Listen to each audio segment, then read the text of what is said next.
Let me guess, it's 3 a.m.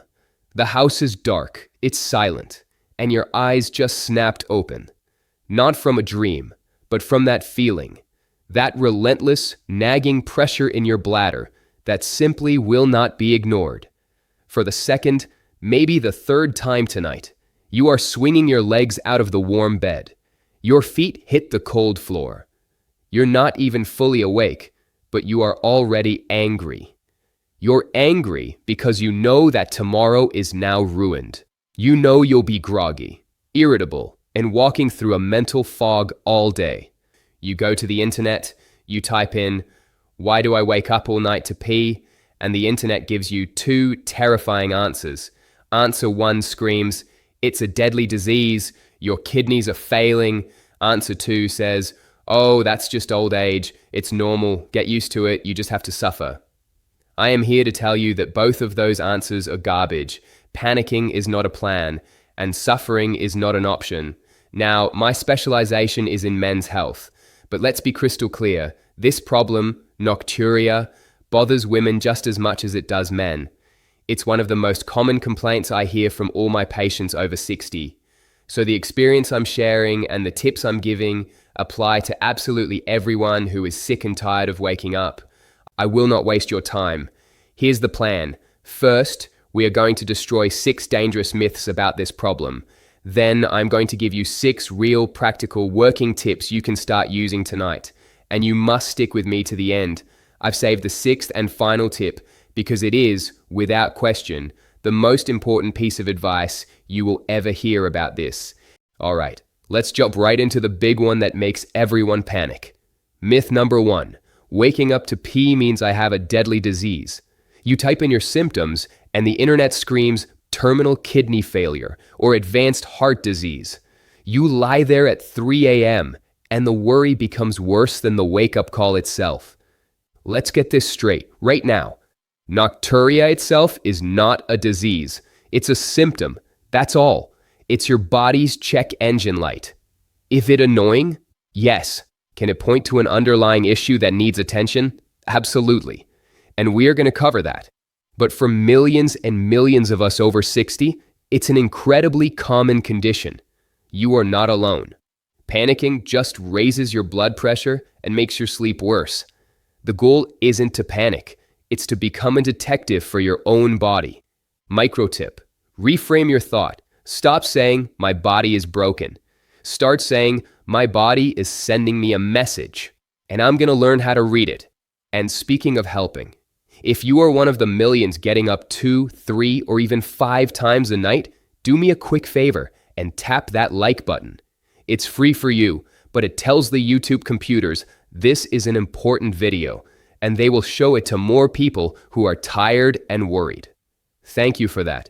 Myth number 2. The fix is simple. Just drink less water all day.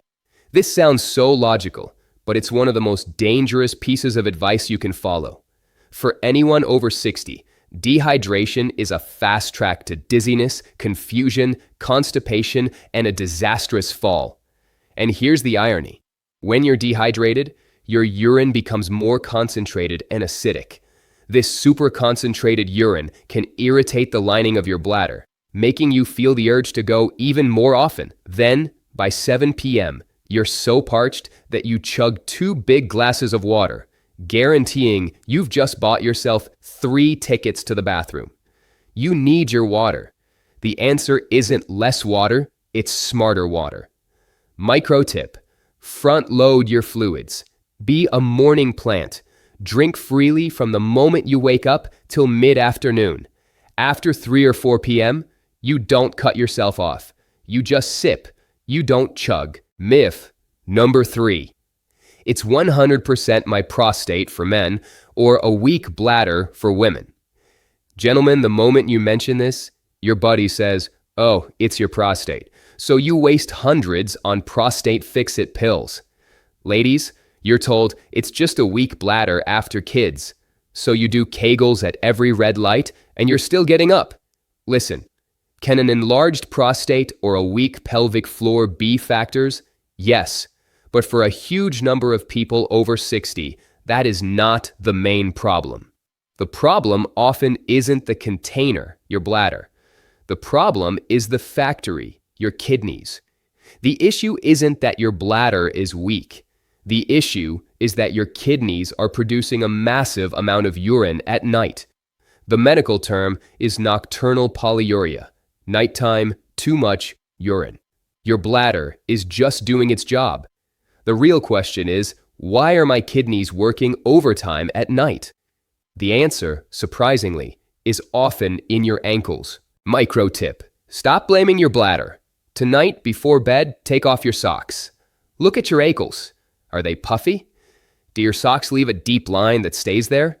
If yes, you just found major clue number 1. Myth number 4. A warm glass of milk or calming tea before bed will help me sleep. This is grandma's recipe for a good night's sleep. It's comforting. It's a nice ritual. And it's a trap. Your kidneys don't care if a liquid is calming, probiotic, or expensive sleepy time tea. To your kidneys, liquid is liquid. That 8-ounce cup of comfort is 8 ounces of fluid that must be processed. You are literally setting a 90-minute timer for your own wake-up call. You're using a liquid to solve a sleep problem, but you're creating a bladder problem. Micro tip: keep the ritual, change the tool. You want that warm, calm signal to your brain? Try a warm compress. Run a washcloth under hot water, wring it out, and rest it on your face or neck. Or use a heating pad on your lower back for 10 minutes. Same comfort, zero liquid. Myth number 5. I'll take my water pill at night to empty the tank before bed. Many of us take a diuretic or water pill for high blood pressure, like furosemide or HCTZ. The logic is to take it at 8 p.m., flush everything out by 10 p.m., and sleep soundly. This is a catastrophic misunderstanding. Taking that pill at 8 p.m. doesn't empty you out. It just starts to peak around 11 p.m., turning on a fire hose that will run from 11 p.m. until 3 a.m. You won't get up twice. You'll be running to the bathroom every 45 minutes, risking dehydration and a serious fall. Micro tip: water pills are morning medicine. They are designed to work while you are awake, active, and near a bathroom. Unless your doctor has specifically and explicitly told you otherwise, take them in the morning. Myth number 6. I need to train my bladder by holding it longer. This is a classic case of using the right tool for the wrong job. Bladder training is a valid therapy for overactive bladder, OAB, a condition where your bladder muscle spasms even when it's not full. But as we learned in myth number 3, most nocturia in older adults is nocturnal polyuria, too much volume of urine. Your bladder isn't twitchy, it's full. Trying to train a full bladder not to complain is like training your smoke detector not to beep when the house is on fire. You're just ignoring a valid signal, and you're going to get up anyway. Micro tip: listen, don't train. When you get up at night, pay attention. Was it a real, full urge? Did you pee a satisfying, long stream, or was it just a tiny dribble? If you're peeing a lot each time, your problem isn't your bladder muscle, it's your fluid production. All right, we've busted the 6 biggest myths. You've stopped panicking, you've stopped dehydrating yourself, and you're not blaming your bladder. You now know more than 90% of the people suffering from this. But now, what do we do? Let's build your new nighttime plan. Before I give it to you, if you found any value in this video, please take a second to hit that red subscribe button and ring the bell. It costs you nothing and just notifies you when I post new videos to help you live healthier. Tip number 1, the front load hydration plan. This is the most practical change you can make starting today. This is the smarter hydration we talked about. Think of your daily fluid intake like a budget. We're going to spend 75% of that budget before 4 p.m. This is your prime hydration window. Drink your coffee, have your water, enjoy your tea. Get the majority of it in while the sun is high. If you normally drink 8 glasses a day, 6 of them are done by late afternoon. The remaining 25%, your last 2 glasses, You can sip slowly between 4 p.m. and, let's say, 7 p.m. Now, here's the golden rule. The kitchen is closed for 2 full hours before your head hits the pillow. If you go to bed at 10 p.m., your last sip is at 8 p.m. This gives your body a 2-hour processing window to filter that last bit of liquid and move it to your bladder. You can then empty the tank one last time right before bed and start the night completely empty. But what about my pills? I hear you. Of course, take your medicine, but take it with the smallest sip of water possible. We're talking a tablespoon or 2, just enough to get it down. You are not chugging a full 8-ounce glass. Tip number 2, use gravity to your advantage. This one is my favorite. This is the aha moment I promised you. Remember I told you to check your ankles? For many of us, the root cause of our nighttime problem isn't in our bladder at all. It's in our legs. All day long, you sit, you stand, you walk. Gravity is a powerful force. For many of us over 60, our circulation and veins aren't as strong as they used to be. So, fluid, water from your own bloodstream, slowly leaks and pools in the tissues of your lower legs. This is that puffiness called edema. This isn't a small amount. It can be 1, 2, or even 3 pounds of water hiding in your ankles by dinner time. Now, what happens at 10 p.m.? You lie down flat in bed. Suddenly, gravity is not holding that fluid in your legs anymore. Over the next few hours, all of that trapped water gets reabsorbed back into your bloodstream. And where does your bloodstream go? Through your kidneys. Your kidneys see all this extra fluid and sound the alarm. Whoa, we're flooded. Too much fluid in the system. We have to get rid of this now. And at 1 a.m., 2:30 a.m., 4 a.m., you are peeing out the water that was in your ankles yesterday afternoon. The solution is brilliant and simple. Unload your legs before bed. About 1 hour before you plan to sleep, go lie down on the sofa or in a recliner. Put your feet up. Put them on a stack of pillows or the arm of the sofa. The rule is simple. Your ankles must be higher than your heart. Just stay like that for 30 or 40 minutes. Watch the news. Read a book. You are using gravity for you, draining all that fluid from your legs back into your bloodstream while you're still awake. Your kidneys will process it, you'll go to the bathroom before bed, and that fluid will never get the chance to wake you up. This is a game changer. Tip number 3, the evening salt ban. This tip is the perfect partner to tip number 2. If all that fluid in your legs is the problem, what's keeping it there in the first place? The number 1 culprit is salt. Think of sodium, salt, as a tiny magnet for water. Where salt goes, water follows and stays. Eating a salty dinner is like giving food to your leg swelling. It makes your body hold on to every drop of water to balance out the salt. Then, at night, your body has to work overtime to get rid of both the fluid from tip number 2 and all that extra salt. It's a vicious cycle. So, the rule is simple. A low-salt dinner. I call it the evening salt ban. I'm not just talking about the salt shaker on your table. The real enemy is the hidden salt in processed foods.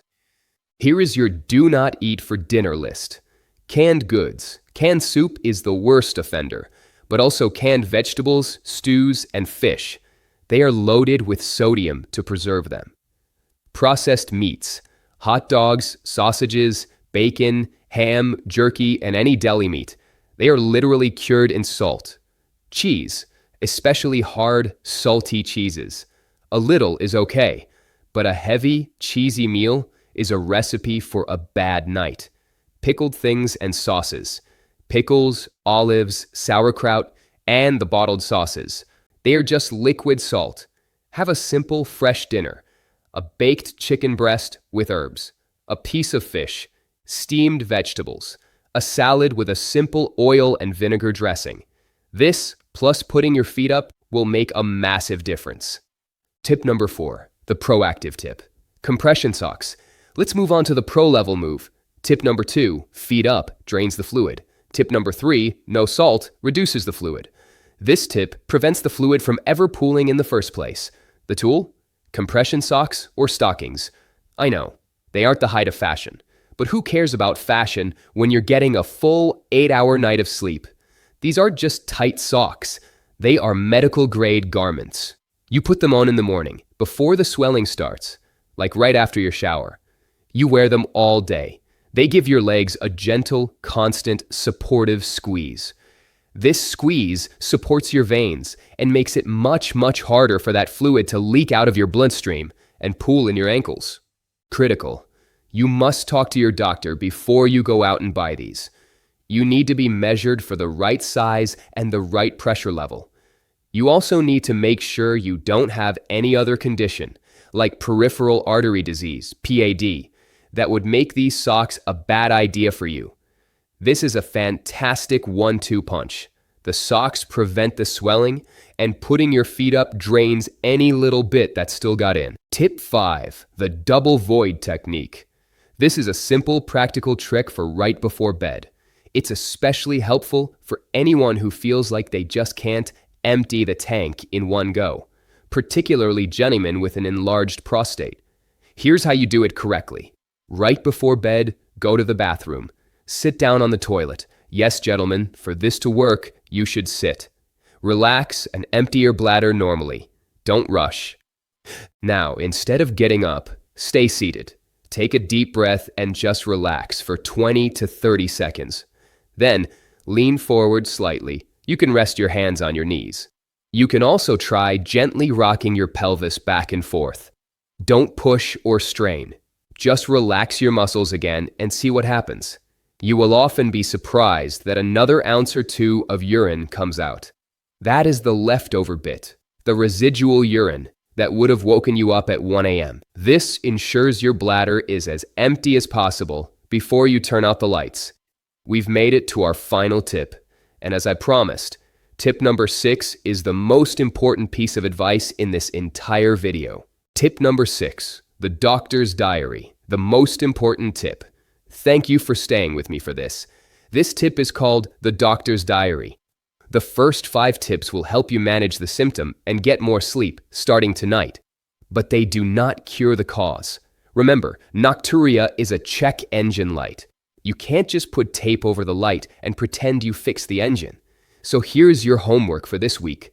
Create a bladder diary. You only need to do it for 2 or 3 days. On one side of the page, write down everything you drink, what it was, how much, and what time. Be honest. 9 a.m., 1 8-ounce cup of coffee. 12:30 p.m., 1 12-ounce can of soda. On the other side, write down every time you go to the bathroom. Write the time and an estimate of the amount. You don't need a measuring cup. Just use small, medium, or large. Or count the seconds, a 10-second stream. And most importantly, you must do this at night too. When you get up at 2 a.m., turn on the light and write it down. 2:15 a.m., large amount. After 2 or 3 days, you will have your data. Take this diary to your doctor. Here's the disclaimer. Please, do not just live with this or only use my tips while ignoring the cause. You walk into your doctor's office, hand them this diary, and say, "This is what's happening. Help me find the why." This diary is gold to a doctor. It instantly tells them if your problem is your bladder, frequent small voids, or your kidneys and circulation, frequent large voids. With this diary, your doctor can start the real investigation. They will check your heart. Waking up to pee is one of the earliest signs of congestive heart failure, when the heart isn't pumping strongly enough and fluid backs up. They will check your blood sugar for diabetes, which makes you produce more urine. They will check your kidneys to make sure they are functioning properly. They will ask you about snoring and may send you for a sleep study to check for sleep apnea. This is a huge hidden cause of nocturia that almost no one knows about. Please, I am asking you, use my first 5 tips to get some sleep, but use this 6th tip to protect your health. Don't be a victim, be an investigator.